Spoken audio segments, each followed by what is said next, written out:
How to calibrate a fantastic prize. Please note that this process applies only to the new style Fantastic Prize and Fantastic Prize mini machines by UNIS. Each time you use a different prize, you should calibrate the machine so that it is set to cut the cord in the correct place. Open the bottom door and push the red Open Door button, which will release the glass door to the main prize area. To carry out the calibration you need, hang your prize by tying the cord through a loop on the prize. Next, make a knotted loop to hang the cord from the hook, passing it through the metal guides. Once the prize is hanging correctly, you can begin. Ensure that there are no knots in the cord near to the level of the cutting scissors. To calibrate the machine, the main prize glass door must be shut. Remove the menu control pad, which usually sits next to the cash box in the bottom cupboard. Press Program for about 3 seconds. Click R to go through menu options.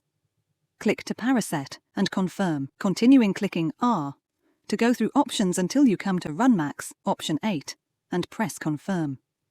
This is the first part of the calibration and sets how far past the string we want the scissors to go. When it is at the correct position and the scissor blades have moved past the string, click to confirm. Next, click R to go right to cut pause, option 9, on the menu. Click Confirm. Now it will automatically start to move the scissors blades forward until it cuts the string.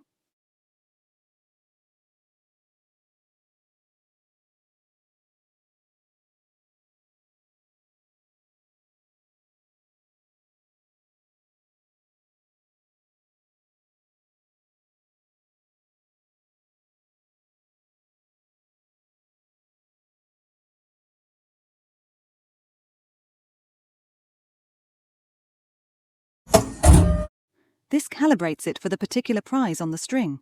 You will now need to restring the prize again.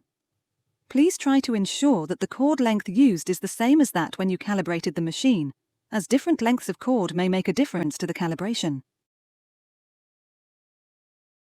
I hope this video has helped solve your issue. Our full range of products and services can be found at www.maxgrab.com.